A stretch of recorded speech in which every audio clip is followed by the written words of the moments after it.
آج امامت سے متعلق چند مسائل آپ کی خدمت میں ذکر کرتا ہوں کہ جب ہم قرات کی بات کرتے ہیں کہ نماز میں ہمیں قرات کرنا فرض ہوتا ہے، ایک آیت پڑھنا فرض ہے، سورہ فاتحہ پوری ملانا پڑھنا واجب ہے، 7 کی 7 آیات، اور اس کے بعد 3 آیتیں چھوٹی یا کوئی چھوٹی سورت یا ایک بڑی آیت جو 3 چھوٹی آیات کے برابر ہو، اتنا قرآن آپ کو پڑھنا واجب ہوتا ہے۔ تو اس میں ظاہر ہے کہ جب پڑھنے کی بات کی جاتی ہے تو سب سے پہلی چیز یہ ہوتی ہے کہ آواز، اس میں آپ کو آواز کا خیال رکھنا ہوگا کہ آپ نے اتنی آواز سے قرات کرنی ہے، چاہے امام صاحب امامت کر رہے ہوں یا کوئی شخص اپنی علیحدہ سے نماز پڑھ رہا ہو، تو اس کو اتنی آواز سے قرات کرنی ہوگی کہ اس کے اپنے کان سن لیں،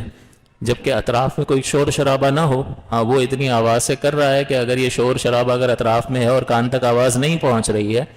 تو پھر مسئلہ نہیں ہے، وہ اتنی آواز سے کر رہا ہے کہ اگر یہ شور نہ ہوتا تو کان تک آواز پہنچ جائے گی تو بس یہ پڑھنا کہلائے گا۔ اس لیے آواز نکالنا لازم اور ضروری ہے، تو آواز کا بڑا خیال رکھنا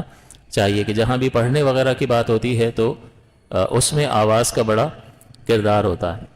بعض نمازیں جہری ہیں اور بعض سری ہیں، 2 نمازیں ظہر اور عصر ان میں آہستہ قرات کی جاتی ہے، اس کو سری کہتے ہیں۔ سر کا مطلب ہوتا ہے راز، راز کو سر کہتے ہیں، تو اس اعتبار سے اس نماز کو سری نماز کہتے ہیں کہ جس میں قرات آہستہ سے کی جاتی ہے۔ پہلے ساری نمازوں میں بلند آواز سے قرات ہوتی تھی، لیکن آپ کو شاید پہلے بتایا بھی تھا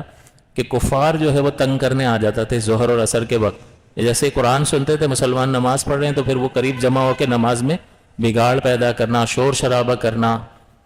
ہلڑ بازی کرنا، تو اس سے نماز میں خلل واقع ہوتا تھا۔ تو سرور دو عالم صلی اللہ علیہ وسلم نے ان 2 نمازوں میں پھر قرات آہستہ آواز سے فرمائی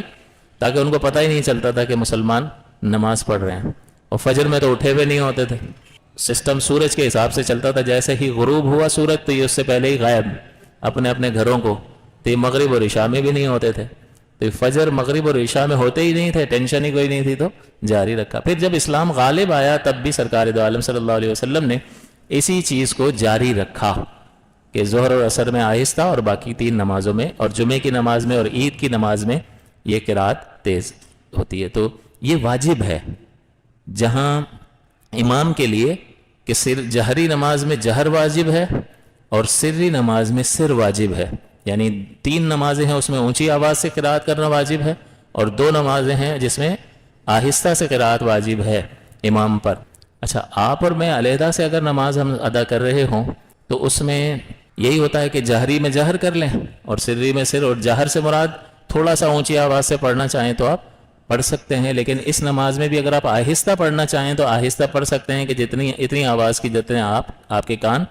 سن لیں۔ اس کا سبب یہ ہے کہ اکیلا نماز پڑھنے والے کو کسی پیچھے والے کو سنانا تو نہیں ہوتا نا، تو اس لیے وہ آہستہ سے پڑھ لے، تب بھی یوں نہیں ہوگا کہ بھئی تم نے فجر میں زور سے کیوں قرات نہیں کی، بھئی اکیلا پڑھ رہا تھا، تو اکیلا پڑھ رہے تھے تو کیا ہوا، قرات تو تیز کرنا واجب ہے، تو آپ جواب دیں گے کہ وہ امام کے لیے تیز قرات کرنا واجب ہوتا ہے، منفرد کے حق میں جو جہری 3 نمازیں ہیں اس میں وہ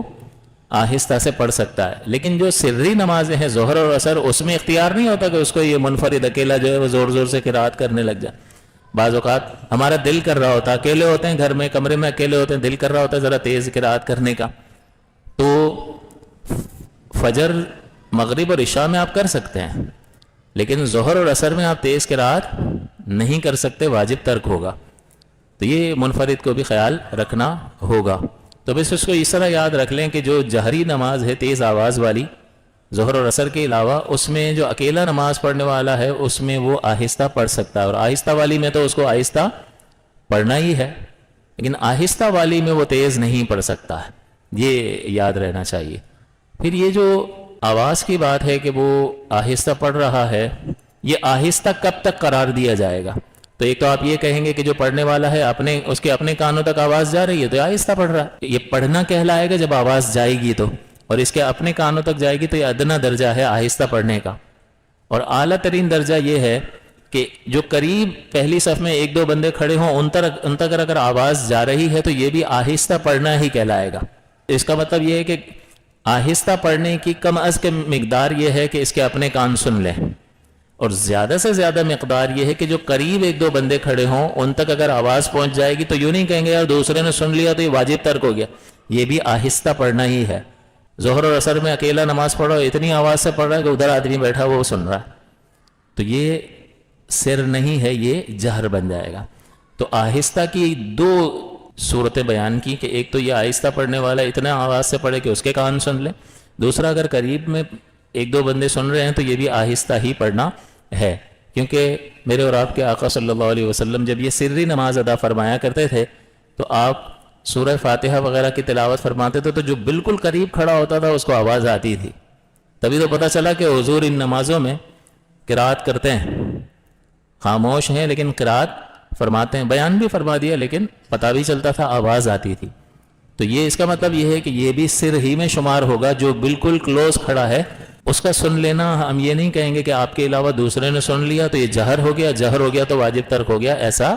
نہیں ہے۔ تو اس میں پریشان ہونے کی ضرورت نہیں، ہمیں مسئلہ معلوم نہیں ہوتا تو پھر ہم بعض اوقات پریشان ہوتے رہتے ہیں۔